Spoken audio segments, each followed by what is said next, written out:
Tormentos da obsessão. Experiências gratificadoras. Hospedado em agradável apartamento, situado no pavilhão por onde caminhamos pela manhã, atendendo à gentileza do seu diretor, que nos ofereceu para o período reservado ao nosso estágio, quando retornamos e despedimos-nos, fomos conduzidos por Alberto ao novo domicílio. Ficando a sós, após agradecer ao dedicado companheiro, não me pude furtar as reflexões oportunas. Para onde dirigisse o pensamento, encontrava presente a misericórdia de Deus através dos seus embaixadores.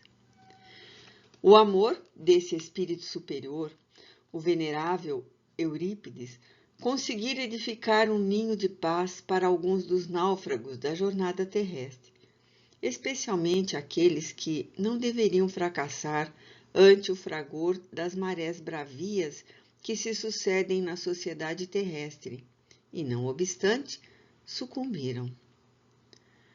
Honrados pelo conhecimento da revelação espírita, como se houveram enganado a ponto de retornarem em situação calamitosa?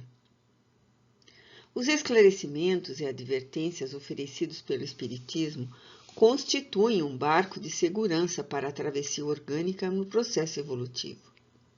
No entanto, fazia-se expressivo um número daqueles que, mesmo informados da realidade da vida, optaram pelas enganosas paixões de breve duração, entorpecendo a consciência nos vapores do egoísmo e dos desejos infrenes que os conduziram ao malogro. Não são poucas as pessoas que, ignorando a doutrina espírita e respeitando-a, acreditam que o fato de alguém esposar as lições que defluem das páginas luminosas da codificação e das obras que lhe são subsidiárias, de imediato o torna um ser renovado e imbatível. Isso deveria ocorrer sem dúvida. No entanto, em razão das heranças ancestrais negativas e das múltiplas vinculações com o vício, cujos resíduos permanecem por longo período, impregnando o perispírito, nem sempre o candidato à edificação de si mesmo consegue o objetivo a que se propõe. Para que isso aconteça, torna-se imprescindível todo o empenho e sacrifício pessoal, renunciando às fortes tendências perturbadoras, a fim de realizar a transformação moral imprescindível à felicidade. O expositor, o escritor, o médium espírita, melhor do que qualquer outro adepto da doutrina do Consolador, são portadores de alta responsabilidades, devendo esculpir na conduta os conteúdos que oferecem aos demais. Com destaque, porém, o medianeiro esclarecido, por sentir e manter contato direto com o mundo extrafísico, tornando-se instrumento das comunicações dos imortais, está consciente do significado dos valores morais que deve cultivar, a fim de não se deixar dominar pelas fantasias e fanfarronices do gozo exorbitante, do egoísmo, do orgulho e da presunção que o tentam constantemente, mas não dispõe de recursos mais valiosos e profundos para o convencer. Sucede, no entanto, que o conhecimento apenas não basta para oferecer resistência a pessoa alguma ante as inclinações para o mal e para a desordem interior. Após consegui-lo, faz-se imprescindível vivenciá-lo, passo a passo, momento a momento, mantendo vigilância e coerência na conduta, a fim de não se comprometer negativamente, desviando-se do caminho da retidão. Simultaneamente, e não podemos olvidar, há um adversário traiçoeiro e perverso, sempre alerta para torpedear as aspirações de soerguimento daqueles que se encontram comprometidos com a retaguarda. São os inimigos espirituais que devem merecer muita atenção. Testemunhas e acompanhantes dos homens terrestres inspiram-nos, participam das suas atividades, tornam-se companheiros inseparáveis do seu comportamento. É, no entanto, graças ao livre-arbítrio de que cada qual dispõe, que conseguem interferir nas vidas com as quais se associam, materializando seus intentos malsãos em razão da predominância das inclinações vinculadas ao egotismo, ao orgulho, à soberba, aos interesses mesquinhos que permanecem com as suas sequelas tormentosas naqueles que lhes tombam nas armadilhas. Por outro lado, os bons espíritos não cessam de inspirar, de interceder, de oferecer proteção a quantos se lhes facultam ajuda, utilizando-se de todos os recursos possíveis para que os seus afeiçoados consigam desobrigar-se dos compromissos assumidos, alcançando o patamar da vitória. Precatem-se, portanto, aqueles que aspiram pela felicidade e por alcançar êxito nos empreendimentos que realizam com os recursos da oração, da paciência e do trabalho elevado, com o intuito de manter o pensamento em faixa superior de reflexões, evitando desse modo ser alcançados pelos petardos mentais e hipnoses dos seus comparsas de ontem, hoje investidos de propósitos doentios e vingativos. Encontrava-me desse modo extasiado com os providenciais recursos de atendimento aos que tombaram nos fundos abismos da insensatez durante a jornada humana.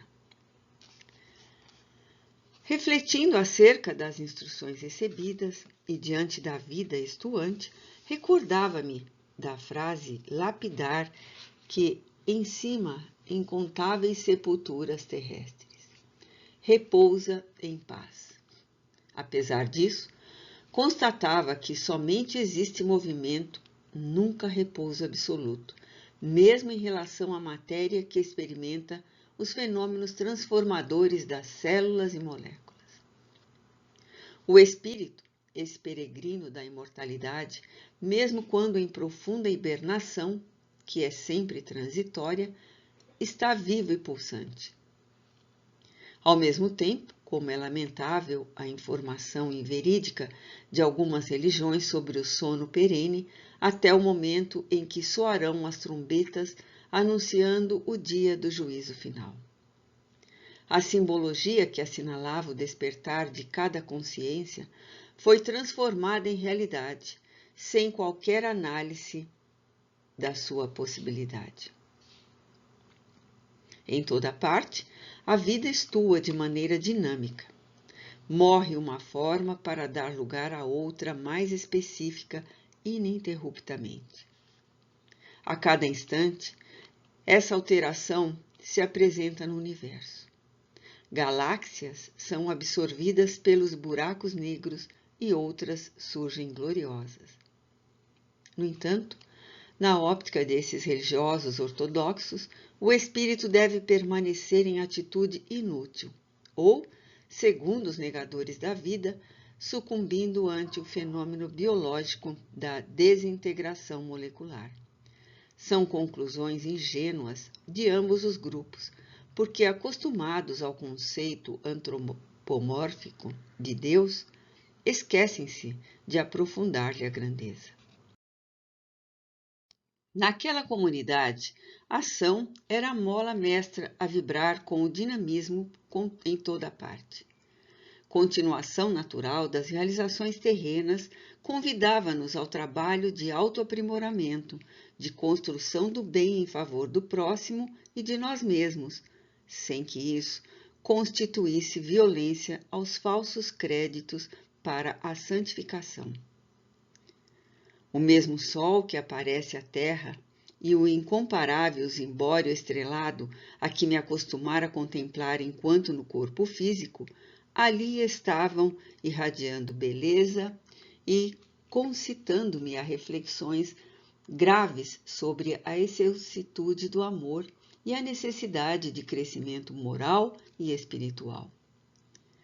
Constituída de material específico, maleável à ação do pensamento, quase tudo se assemelhava a uma cidade terrestre aprimorada, sem os excessos de perturbação e tumulto, porém, igualmente regida por leis e estatutos próprios. Compreensivelmente, o céu de delícias, no qual o trabalho é abominado, não deixa de ser monotonia, insensatez e cansaço. Da mesma maneira, o inferno, com as suas labaredas que ardem e queimam as carnes da alma, sem nunca as consumir, não resiste a qualquer indagação da lógica sobre o amor que nunca perdoa e sempre castiga com a eternidade o erro relativo que foi praticado. O espírito é legatário de si mesmo, armazenando sempre as experiências e ascendendo de esfera em esfera, cada vez menos densa, até alcançar a erraticidade superior de constituição sublime. Vigem e estuam em todo lugar o movimento, o trabalho de solidariedade, de socorro, de reeducação. Sempre existem soluções para os dramas mais complexos e as desgraças mais tenebrosas. Não me podia furtar, portanto, ao mergulho na gratidão do Criador e a Jesus, que nolo desvelara, cujo exemplo de dedicação e sacrifício infunde em milhões de vidas o desejo de servi-lo e distribuir misericórdia, compaixão e auxílio por amor. Os minutos corriam céleres, pois que os momentos de júbilo parecem ser portadores de velocidade incomum, enquanto aqueles de sofrimentos apresentam-se lentos e intérminos. Procurando sintonizar com a psicosfera reinante, aguardei a noite amiga para iniciar-me na ação socorrista e aprender a experiência do serviço fraternal. Após orar, agradecendo ao Senhor as concessões de que me via objeto, procurei alguns momentos de repouso, pensando nas atividades que deveriam ter lugar naquele pavilhão, conforme anunciara o gentil orientador. Às 22h, Alberto me veio buscar, conduzindo-me até um recinto simples, onde se encontravam presentes diversos espíritos treinados nas excursões às zonas excruciantes e expungitivas das faixas inferiores, o Dr. Inácio e o amorável Eurípides. Reunidos em clima de amizade e expectativa, o benfeitor exorou a superior proteção para a tarefa programada, através da sentida oração, gerando um clima psíquico de inefável harmonia, após o que sintetizou. Desceremos em grupo a especial região terrestre de muito sofrimento espiritual, onde se homiziam atormentados e atormentadores em desesperação recíproca. Todos eles, porém, irmãos nossos, que se deixaram colher na rede das dissipações que se permitiram, sucumbindo ante o fascínio das obsessões e da desenfreada conduta nas paixões tenebrosas.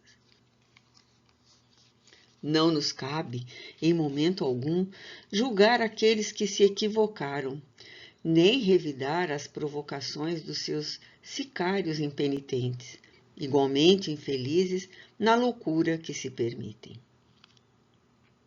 A misericórdia de Deus estende-se a todos igualmente. No entanto, somente aqueles que começam a despertar para a realidade de si mesmos logram beneficiar-se.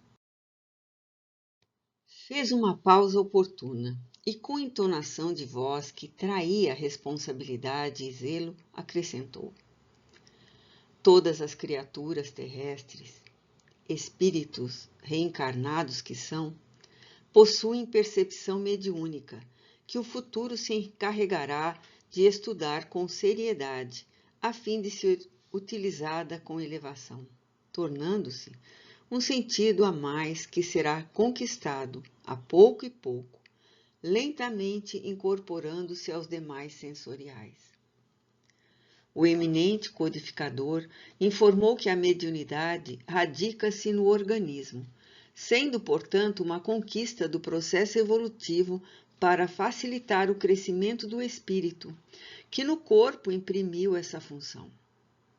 Aqueles, no entanto, que são portadores de capacidade ostensiva e se comprometeram antes do berço em vitalizá-la pelo exemplo de honradez e abnegação, quando se entregaram ao uso infeliz das forças de que eram portadores, ataram-se a infelizes adversários pessoais, assim como do bem, que lutam milenarmente para a instalação da loucura no mundo.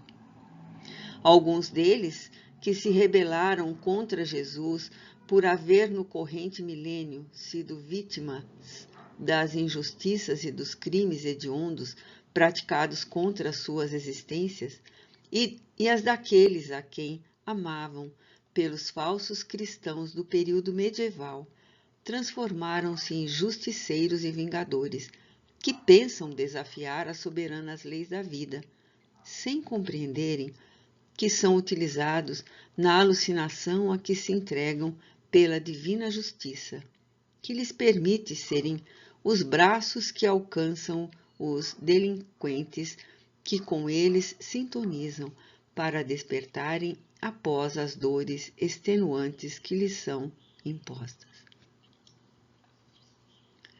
Rabinos judeus e mulás muçulmanos, que foram suas vítimas preferidas durante o período da hedionda Inquisição, transferiram o seu horror ao suave mestre, em nome de quem os seus algozes se apresentavam, permanecendo nessas províncias de aberrações e crueldade, distantes da esperança e da compaixão.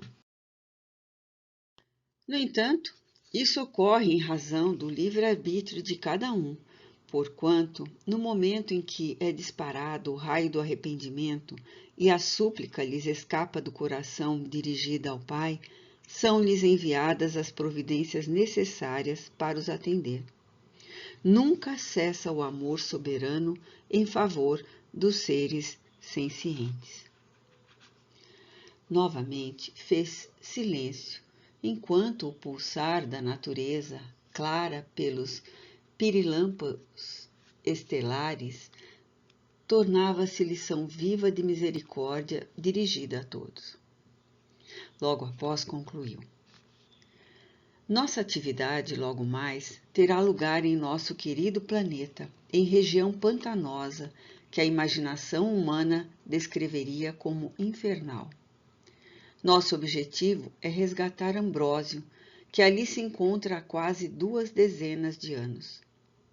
Guardaremos vigilância e oração em nossa vigiliatura espiritual e faremos parte da caravana da nobre entidade que fora na terra a Rainha Isabel de Portugal, considerada santa, que se dedica a esse mistério há muitos anos como mensageira do amor, mantendo irrestrita confiança em Deus. De imediato, notificados que a caravana da magnânima benfeitora chegaria em breves momentos, dirigimos-nos ao jardim, a fim de aguardá-la. A minha mente atropelava-se com interrogações que a ocasião não permitia esclarecer. Procurei relaxar ante um gesto fraterno de Alberto, que parecia entender minha perplexidade e a inquietação, passando a manter uma conversação descontraída e promissora com o gentil amigo. Vimos acercar-se, então, o grupo de trabalhadores especializados em libertação magnética de espíritos aprisionados em regiões dolorosas sob o comando da nobre senhora. Vestida com um traje largo e simples que exteriorizava suave claridade procedente do espírito, Sem qualquer sinal exterior de grandeza, a Santa da Caridade trazia na mão direita um bordão de substância transparente levemente azulada, enquanto a sua aura irradiava incomparável majestade. Aproximadamente 50 colaboradores apresentavam-se equipados com redes muito delicadas e macas alvinitentes, alguns archotes apagados e mais ou menos 10 enfermeiros encontravam-se a postos. A um sinal do Dr. Inácio, Alberto e eu nos acercamos da comandante, sendo apresentados carinhosamente na condição de aprendizes daqueles serviços específicos de socorro aos infelizes espirituais. Expressando um sorriso de indefinível beleza e humildade, a senhora nos distendeu uma nívea mão com dedos delicados, que osculei com emoção e reconhecimento pela oportunidade que me facultava junto aos seus cooperadores. Não disse qualquer palavra, nem era necessário enunciá-la. O amor irradia sentimentos que o verbo não pode traduzir. Antes de descermos ao abismo terrestre, e porque todos nos encontrássemos em silenciosa expectativa, a entidade santificada exorou a proteção do médico divino para o ministério de amor e, silenciando, avançou por todos nós, seguida na direção do querido planeta.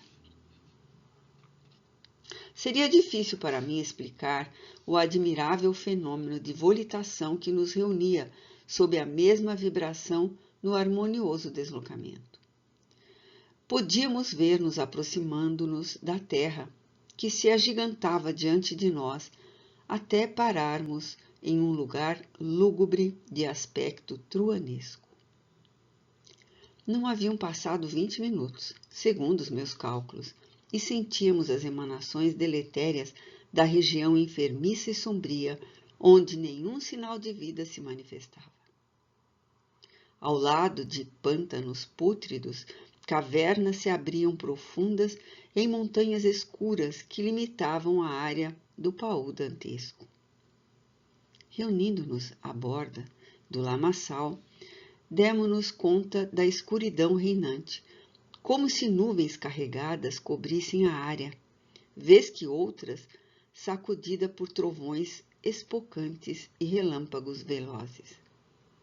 Concomitantemente, o exalar de matéria em decomposição e os fogos fátuos que eram percebidos falavam sobre a zona morbífica em que nos adentrávamos. À medida que nos adaptávamos ao ambiente hostil, percebemos as emanações carregadas que subiam do lodo, tornando sempre mais densas as nuvens que pairavam ameaçadoras, como se estivessem carregadas de tormentas incomuns, prestes a desabar, frenéticas e destruidoras. A senhora postou-se à frente, enquanto os cooperadores de imediato a seguiram formando uma fila indiana silenciosa e austera. O nosso pequeno grupo ficou entre os que carregavam as tochas e os padioleiros vigilantes. Erguendo o bordão que derramava suave claridade, iniciou-se a marcha sobre o tremedal. Os archotes foram acesos e produziam uma luz branca que não se expandia, suficiente, porém, para iluminar o charco que borbulhava ameaçador. Acompanhando o Dr. Inácio e Alberto, que sempre seguiam as pegadas que eram deixadas pelos visitantes, eu mantinha a mente em Jesus e os sentimentos adornados de compaixão. Nesse estado de alma, pude perceber que, de momento a momento, na sombra das lamas agitadas, erguiam-se cabeças que clamavam por misericórdia e apoio, para logo afundarem no lodo asfixiante.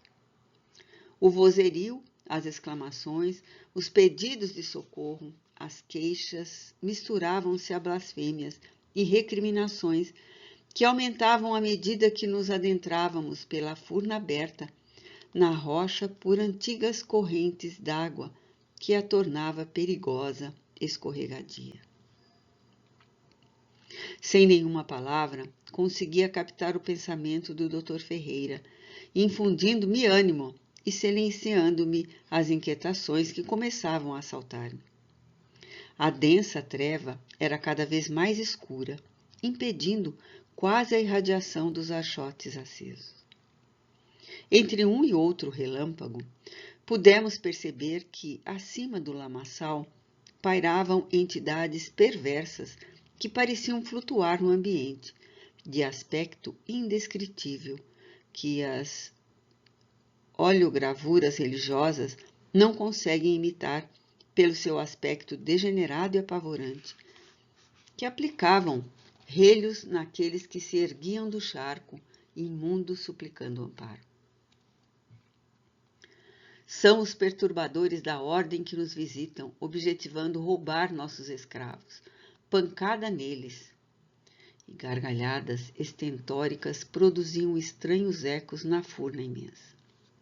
Ataquemo-los! Gritou alguém de aspecto feroz, exibindo sua carantonha deformada, enquanto ameaçadoramente eliminava a fumaça arroxeada pelas narinas, erguendo bidentes e chibatas que estalavam no ar pesado. E como logo voltava a escuridão, passado o instante do relâmpago, somente ouvíamos os protestos e desafios que não recebiam qualquer resposta. A caravana avançava decidida entre acusações e doestos, acrimônias e agressões verbais, até que vimos erguer-se o bastão da senhora e os achotes aumentaram a luminosidade.